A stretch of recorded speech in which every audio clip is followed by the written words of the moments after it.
Hermanos, una disculpa, no alcancé a hacer la diapositiva, pero les estaré leyendo la pregunta 150 del catecismo, continuando con las peticiones, y esta es la sexta petición. ¿Cuál es la sexta petición? Dice el catequista. La sexta petición es: y no nos metas en tentación, mas líbranos del mal. Y no nos metas en tentación, mas líbranos del mal. El catequista dice, es decir, puesto que somos tan endebles y débiles por naturaleza, que no podemos permanecer en pie ni un momento o instante, y nuestros enemigos sumamente mortales, que son Satanás, el mundo y nuestra propia carne, nos opugnan y asaltan incesantemente.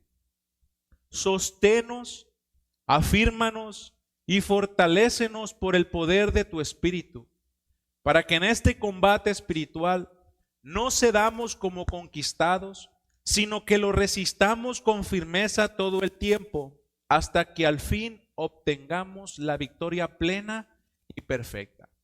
La quinta petición es, y no nos metas en, mas líbranos del mal. En esta mañana, hermanos, me dispongo a hablar de tres cosas. La realidad del hombre, o sea, nuestra debilidad espiritual. Segundo, hay una lucha espiritual real, que es la realidad de la lucha espiritual, o sea, que tenemos enemigos espirituales. Y culminaremos con la realidad del poder de Dios. Cómo el creyente depende de Dios, de la obra, depende del Espíritu Santo. Muchas personas, no sé si nosotros en algún momento también lo pensamos, que piensan que el venir a Cristo y ser perdonados, se acaba toda batalla, se acaba toda lucha que el hombre podría estar atravesando. Todos los problemas se acaban, dice, cuando uno viene a Cristo. Y nunca, no sé si les tocó ver en los programas de televisión algunos que decían, venga a Cristo y pare de sufrir, ya no va a haber tener problemas, ya no va a haber dificultades. Y algunos creen que el venir a Cristo, aquí en la tierra, aquí en este momento, todo será de color de rosas. Dicen que la lucha contra el pecado desaparece de inmediato. Y cuando ven a un creyente que está luchando, que está batallando con tentaciones o caídas, ellos piensan que tal vez no han sido transformados completamente. Pero la Biblia, hermanos, nos enseña algo más profundo y real. Es verdad que ahora el creyente en Jesucristo ya fue limpiado, donado, purificado, aceptado delante de Dios. Los creemos así, ¿verdad? Que ya hemos sido justificados delante de Dios por la obra de nuestro Señor Jesucristo. La culpa del pecado ya fue quitada. Primera de Juan 1:7 dice que la sangre de Jesucristo, su Hijo, nos limpia de todo pecado. Hebreos 10:14, porque con una sola ofrenda hizo perfectos para siempre a los santificados. ¿Qué es esto? Esto habla de nuestra justificación, que Dios nos declara justos por Cristo. Dios nos declara santos. Dios nos limpia de nuestro pecado. Pero eso significa que ya no hay pecado en nosotros. Eso significa que ya no hay lucha contra el pecado. No. Primeramente, hablaremos sobre la realidad del hombre, sobre nuestra debilidad espiritual. Aunque hemos sido purificados, aunque hemos sido declarados justos, hermanos, aún nosotros no somos perfectos en práctica. Todavía vivimos, estamos en un cuerpo débil y en un mundo caído. Y la presencia del pecado aún intenta levantarse en contra de nosotros. Por eso el creyente sigue luchando diariamente con el pecado. Y nos dice el catequista, cuando nosotros oramos, hermanos, voy a estar repitiendo esto, cuando nosotros oramos al Señor y le decimos que no nos meta en tentación y que nos libre del mal, estamos reconociendo que nosotros somos débiles. Dice el catequista, es decir, somos tan endebles y débiles por naturaleza que no podemos permanecer en pie ni un momento ni un instante. ¿Cómo a veces como hombres creemos que somos tan fuertes y poderosos, ¿no? Pero la Escritura nos describe como hombres débiles, endebles. Diría uno aquí de Sonora, ñengo, hombres débiles. Veamos lo que dice Salmo 103:14. Porque Él conoce nuestra condición. ¿Quién la conoce? Dios. Se acuerda de que somos polvo. ¿Qué fuerza puede haber en el polvo? Somos polvo, somos débiles. Somos tan endebles y débiles por naturaleza que lo describe el catequista, que no podemos permanecer en pie ni un momento ni un instante en contra de nuestros enemigos. A veces creemos que somos súper creyentes. En algunas ocasiones que venimos y aprendemos de su palabra y oramos, hay unas veces que nos sentimos tan llenos de fe, ¿no? Que nos sentimos que estamos fuertes espiritualmente. Hay otras ocasiones que nos sentimos muy débiles. Pero a veces, algunas veces yo podría creer que soy un súper creyente donde las tentaciones y las pruebas no me afectan. Yo no podría, ¿cómo el hermano cayó en ese pecado? Yo no hubiera caído ahí. Yo no hubiese pasado por eso porque yo sí lo hubiera superado esa tentación. Yo sí lo hubiese pasado. Pero hermanos, por nuestra propia naturaleza somos débiles. Somos polvo. No podríamos estar en pie ni podríamos tomar resistencia ante cuando viene la tentación por nuestras propias fuerzas. Lo que nos estamos diciendo es esto: por tus propias fuerzas, hermano, no puedes resistir la tentación. Si el Señor no nos librare, si el Señor no nos guardare, si el Señor no nos protegiera sobre la tentación, nosotros caeríamos. ¿Por qué? Porque somos débiles. Veamos al apóstol Pedro. Cuando le dice a Jesús en Lucas 22:33, Pedro le dijo: Señor, estoy dispuesto a ir contigo no solo a la cárcel, sino también a la muerte. Yo me imagino en ese momento Pedro lleno de fuerza, lleno de fe, diciéndole a su Señor, al Señor Jesús: yo te seguiré hasta el fin del mundo, yo te seguiré a pesar de que pase por persecución, a pesar de que pase por hambre, a pesar de que pase por diferentes pruebas. No solamente te seguiría no solamente a la cárcel, sino a la misma muerte. Perdón. ¿Y qué le dice nuestro Señor Jesús? Y él le dijo: Pedro, te digo que el gallo no cantará hoy antes de que tú niegues 3 veces que me conoces. Somos débiles. Por lo tanto, nadie está exento de nosotros de caer en la tentación. La seguridad no debe estar en nuestra fuerza. La seguridad de que atravesaremos la tentación, las pruebas, no está en nuestras fuerzas, sino en Dios. Pero es necesario también que nosotros haya una vigilancia espiritual, aun cuando uno se siente fuerte. Aun cuando uno se siente fuerte, debe ser sabio. Debe estar atento a las circunstancias, porque creemos que a nosotros nunca nos pasará. Y siempre podríamos decir, yo siempre tendré victoria sobre las tentaciones. ¿Por qué? Porque yo tengo dominio propio, porque a mí no me afectan esas cosas. Siempre tendremos victoria sobre las tentaciones. Pero también recordemos lo que nos enseñan en 1 Corintios 10:12. Así que el que piensa estar firme, mire que no caiga. El apóstol Pedro, hermano, aún cuando estaba con su Señor Jesús, él mostró mucha valentía.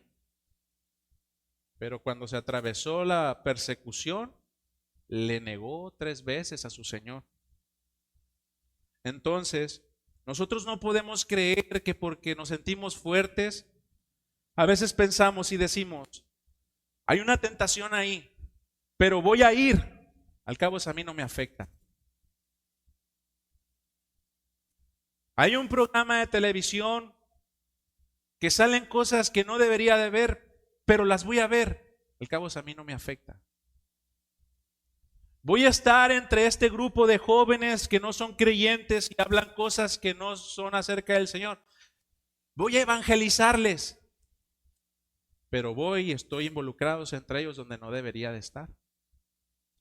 No podemos creer que somos fuertes y meternos a esos lugares donde puede estar la tentación. ¿Qué hacía Sansón? Ya se les había comentado. ¿Qué hacía Sansón con esa mujer? ¿Qué hacía Eva hablando con la serpiente? Tal vez creían que estaban firmes, pero vino la tentación, vino la prueba y cayó. Pero aún así tenemos una en 1 Corintios 10:12 que dice que no nos ha sobrevenido ninguna tentación que no sea humana.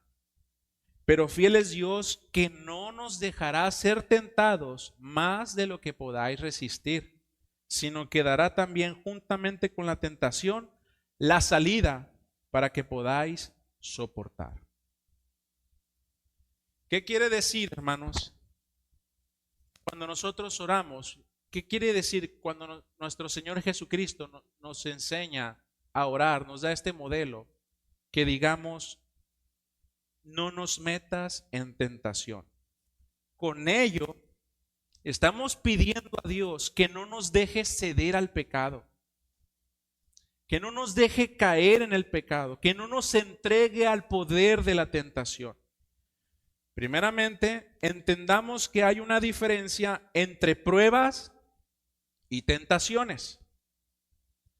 Algunos, ¿por qué digo esto? Porque algunos podrían preguntarse, pero yo he visto algunos relatos en la Escritura donde Dios prueba a hombres o tienta a hombres, podrían decir algunos. Pero ¿Dios nos mete en tentaciones? La pregunta es, ¿Dios nos mete en tentaciones? Veamos la diferencia entre prueba y tentaciones, porque es importante esta aclaración, hermanos, con letras grandotas y negritas. Dios no tienta a nadie a pecar. Dios no tienta a nadie a pecar, lo vemos en Santiago capítulo 1, verso 13. Cuando alguno es tentado, dice la Escritura, no diga que es tentado por parte de Dios, porque Dios no puede ser tentado por el mal, ni Él tienta a nadie. Sobre esto, Watson nos dice, Dios permite el pecado, pero no lo promueve. Quien fomenta la santidad no puede ser un patrón para el pecado. Dios no tienta a hacer aquello que Él mismo aborrece. Y hace esta pregunta: ¿qué clase de rey tendría a sus súbditos a quebrantar las leyes que Él mismo ha promulgado? Dios no puede ser tentado, hermanos. En su naturaleza de nuestro Señor, sus perfecciones, Él es santo. Dios no tiene capacidad alguna para hacer el mal y tampoco es vulnerable a Él, ni Él tienta a nadie. Dios dispone que las pruebas ocurran muchas ocasiones. Dios dispone que estas pruebas ocurran y en medio de ellas permite que se dé la tentación. Pero Él ha prometido que no permitirá, como leíamos ahorita en Corintios, una mayor tentación, lo cual el creyente no pueda soportar. Veamos que en Santiago 1:13, esta misma palabra griega que se traduce como prueba, también se traduce como tentación. Pero aquí el punto de Santiago es que toda circunstancia difícil que entra a la vida de un creyente puede fortalecerlo. ¿Cómo? Si obedece a Dios y permanece confiado a su cuidado. O para hacer el mal, si el creyente opta por dudar de Dios y desobedecer su palabra. Veámoslo más claro. ¿Cuál es la diferencia entre pruebas y tentaciones? Las pruebas que Dios permite o envía. Dios, hermanos, prueba a sus hijos. Vemos qué ejemplos durante alguna prueba en la Escritura. Job, Abraham, ¿quién más? ¿Quién se le viene a la mente? ¿Podría ser José? José. Vemos en la mayoría de las partes de la Escritura. Pero Dios prueba a sus hijos con el fin de fortalecer, purificar y madurar, no para destruirlo. ¿Cuál es el propósito de la prueba? Refinar el carácter, enseñar la dependencia más a Dios, tener más confianza en Dios, exponer áreas débiles para sanar, para trabajar en eso. También las pruebas nos ayudan a fomentar la perseverancia, esperar en Dios y glorificar a Dios. ¿Algún ejemplo de pruebas? ¿La enfermedad es una prueba? La enfermedad, esperas prolongadas, largas. José no entendía por lo que estaba atravesando. ¿Qué fue? Fue vendido a los egipcios, fue comprado, fue puesto ahí la tentación que pasó con la esposa de Potifar. Y él no lo entendía. Hasta que después él mismo lo dice, ahora entiendo. Hubo una espera larga que él no entendía lo que estaba pasando. Pero ¿qué lo enseñó? Lo enseñó a esperar en Dios, a vivir confiado de Dios, a mantenerse firme. Una prueba también puede ser la escasez económica, la persecución, las pérdidas dolorosas. Entonces vemos que las pruebas son para fortalecer, purificar y madurar la fe. Entonces, ¿cuál será el fin de la tentación? El fin de la tentación, el propósito de la tentación es destruir. La tentación es todo aquello que busca derribar nuestra obediencia y confianza en Dios. Todo lo contrario. Si la prueba nos ayuda a esperar más en el Señor, a que nuestra fe aumente, la tentación es lo que busca alejarnos de Dios. Es llevarnos a pecar, a cometer el mal, ya sea que venga de Satanás, del mundo o de nosotros mismos. ¿Cuál es el propósito de la tentación? Hacer caer, enfriar la comunión con Dios, destruir testimonios y esclavizar. Ejemplos: mentir para salir del problema, la venganza, la inmoralidad, el orgullo, la codicia. Veamos esto. Una misma situación puede ser prueba o tentación. Tengamos esto en claro. ¿Qué decíamos? Por nosotros mismos podemos atravesar la tentación y salir victoriosos en nuestras propias fuerzas. No. Vean cómo esta misma situación puede ser una prueba o tentación. ¿Y qué? La falta de dinero. Veamos dos ejemplos. Un hombre que le falta dinero, tenía su trabajo, llegó el momento donde baja en el trabajo y tiene que buscar trabajo nuevamente, pero si en su trabajo estaba acomodado, donde todos los días comían carne y tenían ciertos lujos pequeños, y llega el momento en la escasez donde ya tal vez un día nomás pueden comer carne y otros días frijoles, otros días a veces una tortilla con queso, una tortilla con sal. Hay alimento, pero no era como antes.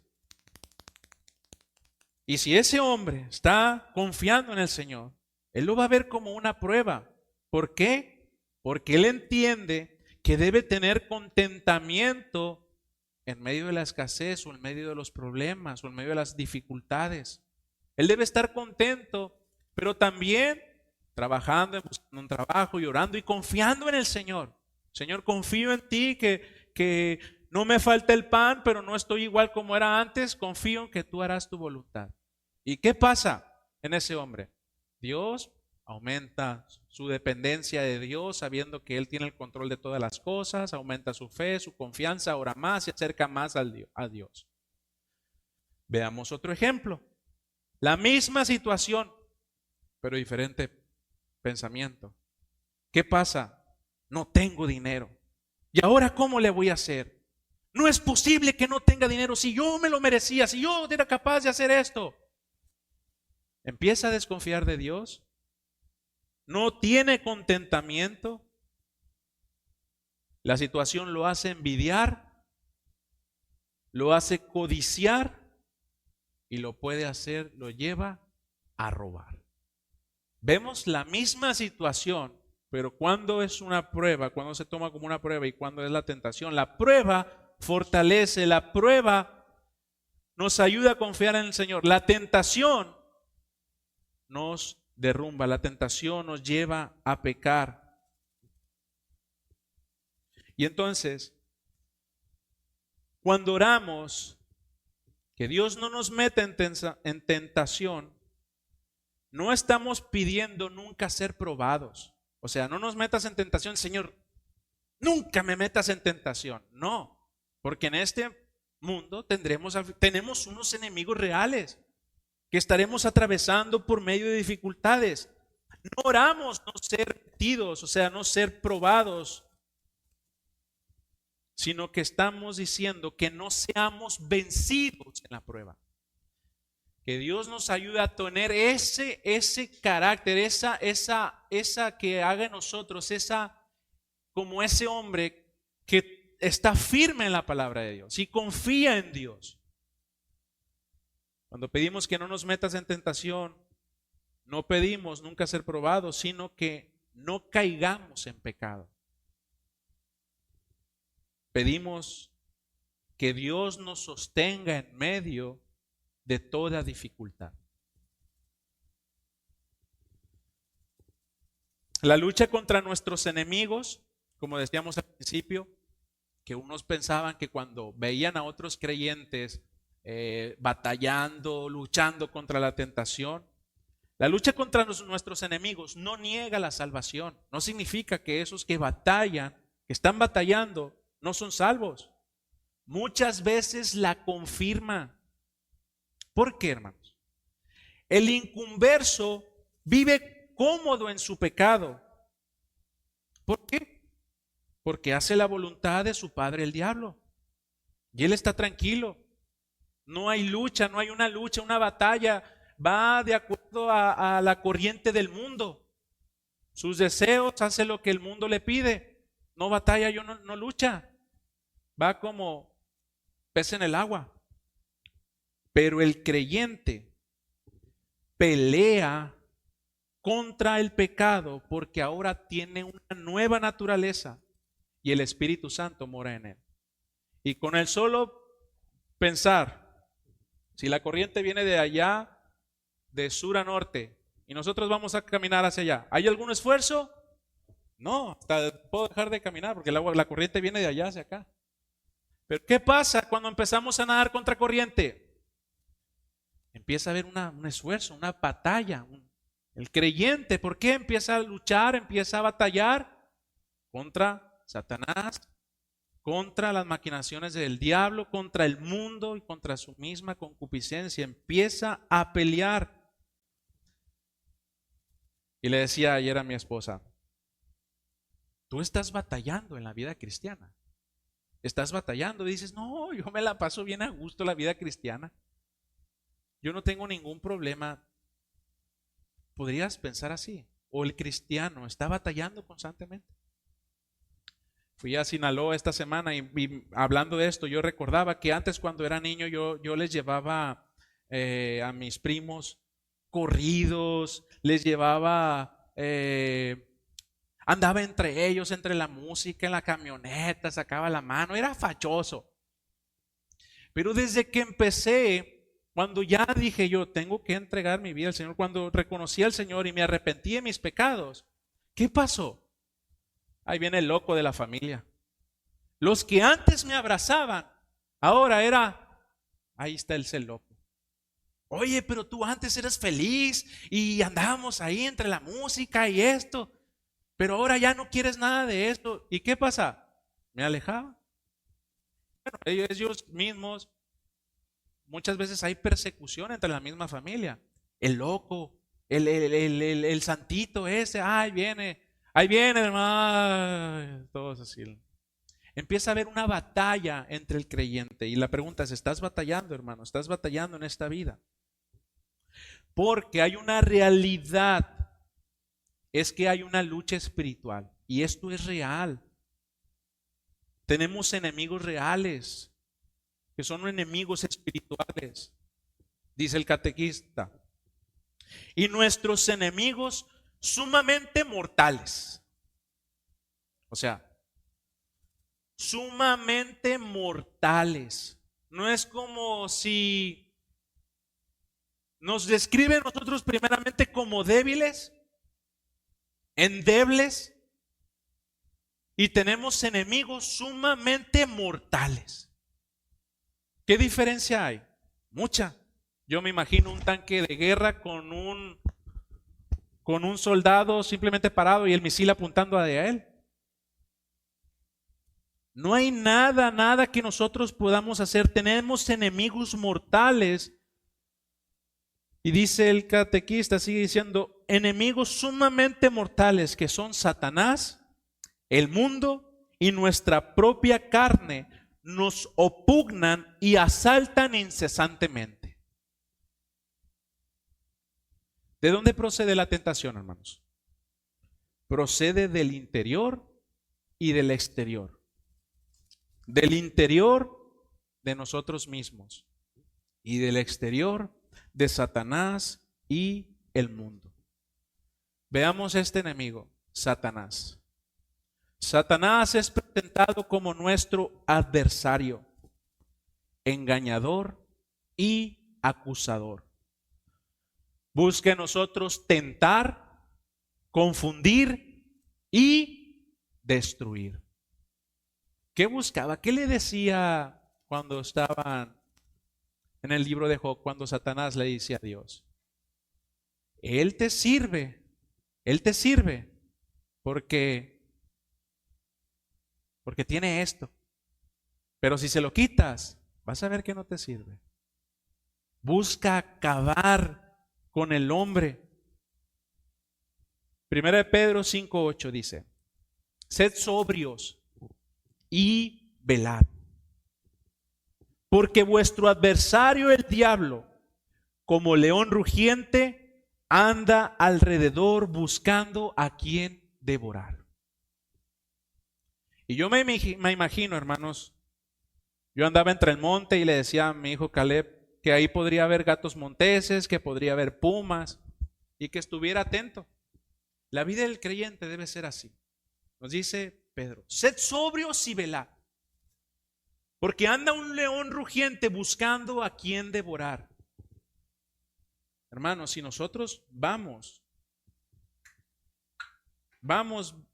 de la manera que nosotros, sin velar, sin orar, sin leer la palabra, nos acercamos al Señor y sin leer la palabra y andamos de manera que a nosotros nos plazca. Imagínense que vamos por la selva o vamos por el monte, viendo hacia abajo, no viendo hacia nuestro alrededor. ¿Qué va a pasar? Vas a echar a esa bestia y nos va a destruir.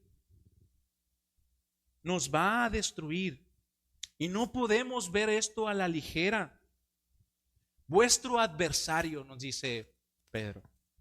Este término alude en el griego a un oponente legal en una demanda ante las cortes. Es un oponente que nos está acusando, que nos está demandando. Y el diablo, como se le describe como león rugiente, aquí la palabra diablo significa calumniador, lo cual significa que es un enemigo malicioso que ultraja y maldice a los creyentes. Y no solo, sino conjunto a sus fuerzas infernales. Este enemigo, hermanos, siempre se mantiene activo y paciente, porque busca aquellas oportunidades para acosar al creyente con la tentación. Cuando el cliente está en desánimo, cuando el creyente está en tentación, cuando está en persecución, este enemigo está esperando pacientemente para atacar en ese momento justo. ¿Cómo ataca? Satanás siembra discordia, acusa a Dios ante los hombres, habla mentiras. ¿Qué le dijo? ¿Qué mentiras le decía a Eva? Dios dijo esto cuando Dios no había dicho nada. Acusa a Dios ante los hombres y a los hombres acusa ante Dios. ¿Cómo acusaba a Job? Este enemigo, hermanos, hará todo lo que sea posible para arrastrar al cristiano y sacarlo de su comunión con Él. Sacarlo de su comunión con Cristo. Además, acusa todo el tiempo a los creyentes ante Dios, en un intento por convencer a Dios que nos abandone. ¿Cómo resistirlo? ¿Qué nos dice 1 de Pedro? Sed sobrios y velad. 1 de Pedro 5:9 más adelante también nos dice resistir firmes en la fe. Velad, hermanos. ¿Qué entendemos con velar? Velar. Estar atento. A pesar de que tenemos una confianza firme que Dios nos cuida, que Dios nos guarda, no significa que el creyente pueda vivir sin cautela. No significa que el creyente pueda andar a sus ideas. Sabemos que Dios es soberano y nos guarda y Él nos dice que estará con nosotros hasta el fin del mundo, pero también nos está diciendo, deben ser sobrios y velar.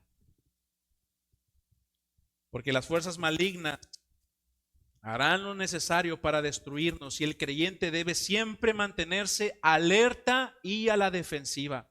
Santiago 4:7 también nos dice, resistid al diablo y él huirá de vosotros. O sea, mantenerse firmes en contra de el diablo, en contra del calumniador.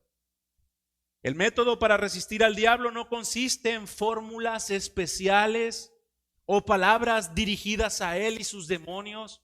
No significa que debemos debatir en contra de él y tú eres esto y lo otro y pelear y ya en muchas ocasiones hacer una guerra espiritual así con palabras y hechos y algunos podrían que danzar y ahí te va. No se consiste en eso. Dice resistir. Y resistir, hermanos, es permanecer firmes en la fe cristiana. O sea, implica no dejar de vivir conforme a la verdad de la palabra de Dios, sino vivir conforme a la palabra de Dios. Conocer la palabra de Dios y obedecer a Dios. Eso aumenta nuestra capacidad para resistir al enemigo. Recordemos a nuestro Señor Jesús. ¿Con qué resistía nuestro Señor? ¿Cuál era su respuesta? Con la palabra de Dios. Tenemos otro enemigo que es el mundo. Este sistema rebelde que está en contra de Dios, que está contra Dios y por ende está en contra de sus hijos. Aquí el mundo no significa esa creación física, o sea, no significa que lo que vemos, ¿no? Ni tampoco las personas, sino el sistema de valores, o sea, los deseos y pensamientos que vive sin Dios. Ese sistema espiritual invisible de maldad que es dominado por Satanás. Juan 15:19 dice: si el mundo os aborrece, sabed que a mí me ha aborrecido antes que a vosotros. Tenemos este enemigo, hermanos, que nos aborrece tanto que llevó a Cristo a morir. Que nos aborrece tanto que llevó a sus discípulos a morir por su predicación. 1 Juan 2:15-16 dice: no améis al mundo ni las cosas que están en el mundo, porque si alguno ama al mundo, el amor del Padre no está en él. Porque todo lo que hay en el mundo, los deseos de la carne, los deseos de los ojos y la vanagloria de la vida, no proviene del Padre, sino del mundo. Todo aquello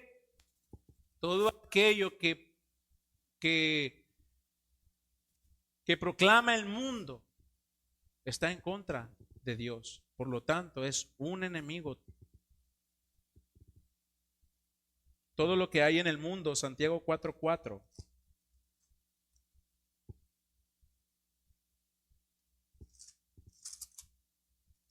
Si alguien lo encuentra primero que yo, Santiago 4:4. Aquí está. Oh almas adúlteras, ¿no sabéis que la amistad del mundo es enemistad contra Dios? Cualquiera pues que quiera ser amigo del mundo se constituye enemigo de Dios. ¿Por qué? ¿Qué ofrece el mundo, hermanos? Todas esas filosofías e ideologías que muchas veces ante los ojos de los hombres parecen atractivas, es deseable, pero todo esto es un engaño diabólico. La naturaleza maligna, aunque pueda parecer cosas buenas, esa apariencia es maligna, dañina. ¿Y cómo nos ataca el mundo? ¿Normaliza el pecado? No es tanto eso, hombre. No pasa nada. Promueve orgullo y autosuficiencia. Tú puedes lograrlo todo, no ocupas un ser mayor a ti, tú puedes, tú eres autosuficiente. Ridículo. Ahí viene el santito, ahí viene el perfecto. Cuando uno obedece al Dios, el mundo ¿qué hace? Ridiculiza eso. Exalta placeres sin límite. Disfruta la vida. Haz todo lo que tú quieras. Alcohol, drogas. No hay un límite, puedes hacerlo. Vida solo hay una. Hace ver lo temporal como supremo. Eso temporal.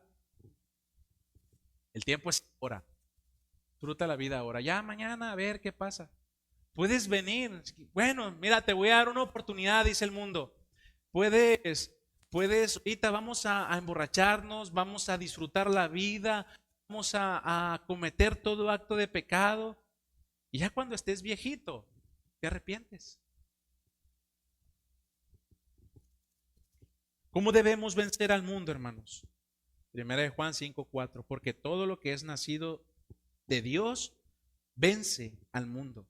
Y esta es la victoria que ha vencido al mundo, nuestra fe. ¿Quién es el que vence al mundo? Sino el que cree que Jesús es el Hijo de Dios. Estar en Cristo, hermanos. Y tenemos un tercer enemigo, que es la carne. Es nuestro enemigo interno. La carne, hermanos, es la corrupción remanente que todavía habita en nosotros. No es el cuerpo físico en sí, sino esa inclinación pecaminosa que aún permanece. Romanos 7:17 es cuando el apóstol Pablo nos dice, está largo, dice, de manera que yo ya no soy quien hace aquello, sino el pecado que mora en mí. Y yo sé que en mí en mi carne no mora el bien, porque el querer el bien está en mí, pero no el hacerlo. Porque no hago el bien que quiero, sino el mal que no quiero, eso hago. Y si hago lo que no quiero, ya no lo hago yo, sino el pecado que mora en mí. Vean esto. En Romanos 6, el apóstol Pablo nos dice que ahora tenemos una nueva vida en Cristo, que ya hemos sido justificados, que ya no hay pecado en nosotros, que hemos sido bautizados, que hemos sido unidos con Cristo. Pero ahora Romanos 7 nos dice, a pesar de que ya hemos sido purificados, seguimos batallando con el pecado, que todavía hay un remanente en nosotros. Entonces batallamos con la carne. Gálatas 5:7, porque el deseo de la carne es contra el espíritu y el del espíritu es contra la carne, y estos se oponen entre sí para que no hagáis lo que quisierais.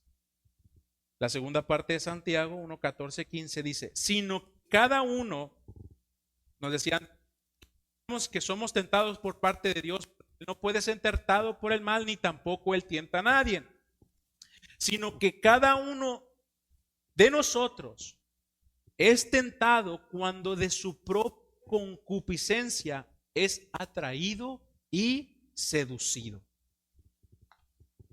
¿Cómo nos ataca nuestra carne, nuestra propia concupiscencia, esos deseos que pueden todavía estar en nosotros?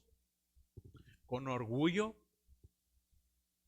creyéndonos superior a los demás, con ira, con pereza espiritual, lujuria, egoísmo e incredulidad.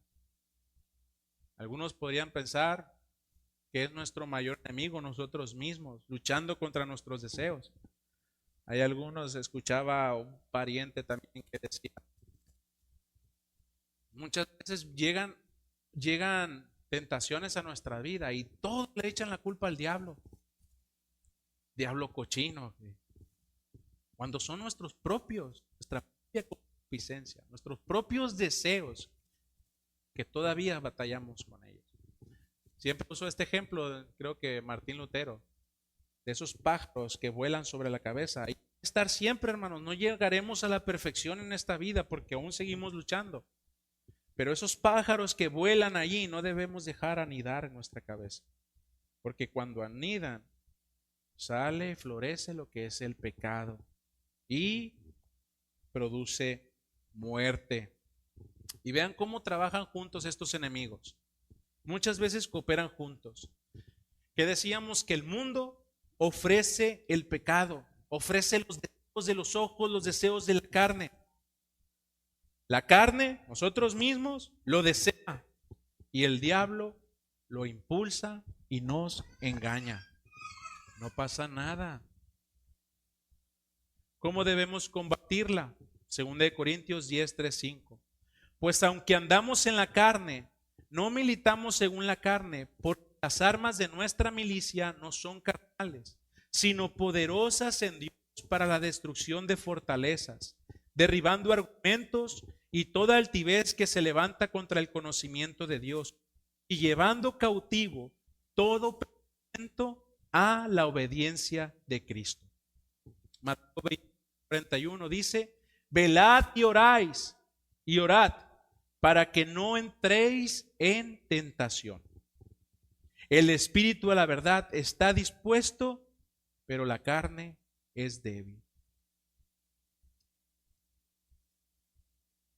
Debemos estar velando y orando, hermanos. Y termina el catequista diciendo esto: Señor, sosténnos, afírmanos y fortalécenos por el poder de tu Espíritu, para que en este combate espiritual no cedamos como conquistados, sino que lo resistamos con firmeza todo el tiempo, hasta que al fin obtengamos la victoria plena y perfecta. Nuestro Señor Jesucristo dijo: separados de mí, nada podéis hacer. Separados de nuestro Señor, separados de la gracia de nuestro Señor, de su Espíritu Santo en nosotros, hermanos, caeremos ante la tentación. Y cada vez que oramos que Dios no nos meta en tentación y que nos libre del mal, estamos pidiendo al Señor y estamos diciendo: somos débiles, somos endebles. Reconozco, Señor, que si tu gracia, que si el poder de tu Espíritu Santo, si tu Espíritu Santo no está en mí, soy débil y caeré ante estos enemigos que son sumamente mortales. Por eso ruego, Señor, que me sostengas, que me afirmes, que me fortalezcas por el poder de tu Espíritu, para que en este combate que estaré luchando y que en esta vida estaré luchando contra estos enemigos, que no ceda como conquistado, sino que lo resista con firmeza todo el tiempo, hasta que al fin obtengamos la victoria eterna, plena y perfecta. Romanos 6 nos hablaba de que somos purificados y tenemos una nueva vida en Cristo. Romanos 7 nos dice que tenemos una lucha constante con el pecado. Y ahora Romanos 8:13 nos dice: porque si vivís conforme a la carne, moriréis. Pero si vivís, mas si por el Espíritu hacéis morir las obras de la carne, viviréis. Necesitamos la obra del Espíritu Santo en nosotros, hermanos. Para la lucha contra el pecado, deshagámonos de estas falsas ideas. Uno, que en un momento de tentación, en un momento de crisis, somos hechos perfectos de inmediato. Ya dijimos que no. Seguimos luchando, seguimos batallando. Ante la tentación, no pensemos que debemos ser pasivos y dejar que Dios actúe. No, el Señor nos dice que debemos velar y orar. Más bien el apóstol dice que el Espíritu de Dios nos suministra la energía y el poder necesario para matar nuestros pecados de forma correcta y gradual. Es un proceso que nunca terminará en esta vida. Y el método que el Espíritu utiliza para iniciar y sostener este proceso es nuestra obediencia fiel a los mandatos de la Escritura. Los creyentes no son guiados por el Espíritu Santo por medio de impresiones o impulsos mentales que suministran dirección en las decisiones de la vida. Cuando venga el Espíritu Santo, dice que Él los recordará toda palabra que habló nuestro Señor. El Espíritu de Dios guía o dirige a sus hijos de manera objetiva. Pero más que esto, hermanos, el Espíritu Santo nos dirige por medio de una iluminación o aclaración divina de las Escrituras, para que nuestra mente pecaminosa, para que nuestra mente que todavía sigue luchando contra el pecado, pueda entender la palabra de Dios. Y también el Espíritu nos ayuda para santificarnos. Capacidad divina indispensable para que nosotros obedezcamos la Escritura. Gálatas 5:16. Digo pues, andad en el Espíritu y no satisfagáis los deseos de la carne. O sea, que cuando andamos en el Espíritu, hermanos, vivimos más plenamente bajo su control, usando los medios que Dios se ordenó, y eso se manifiesta en obediencia, dominio propio y perseverancia. ¿Cómo sabe el creyente que tiene el Espíritu Santo?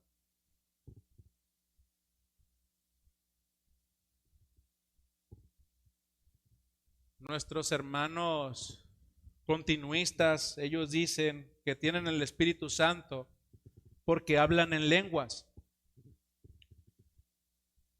pero se tiene, es el Espíritu Santo, hay una muestra, pero ¿de qué sirve? De que se hablen de que se hablen lenguas cuando no hay dominio propio de esa lengua. ¿De qué sirve cuando no hay dominio propio sobre las tentaciones? Cuando está el Espíritu Santo en nuestras vidas, hay obediencia. ¿De qué sirve hablar en lenguas si no hay obediencia a la palabra de Dios? Si no hay dominio propio y si no perseveran. Y uno, ¿cuándo se da cuenta uno que está lleno del Espíritu de Dios, Espíritu Santo en nuestras vidas? Al escuchar lo que habla la palabra de Dios.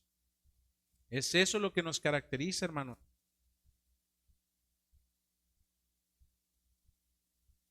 No debemos subestimar a nuestros enemigos, pero tampoco debemos olvidar a nuestro Salvador. Hoy estamos luchando, hoy estamos resistiendo, hoy lloramos muchas veces por nuestras debilidades, porque caemos, porque pecamos, pero no olvidemos esto: en Cristo tenemos la victoria. El que comenzó la obra en nosotros la terminará. Satanás será vencido, el pecado será quitado y estaremos con el Señor para siempre. Esa debe ser nuestra esperanza, que debemos resistir nuestros enemigos, debemos seguir confiados en el Señor, rogando que seamos más llenos del Espíritu Santo, llorando, llenarnos más palabra, llenarnos más haciendo la voluntad del Señor.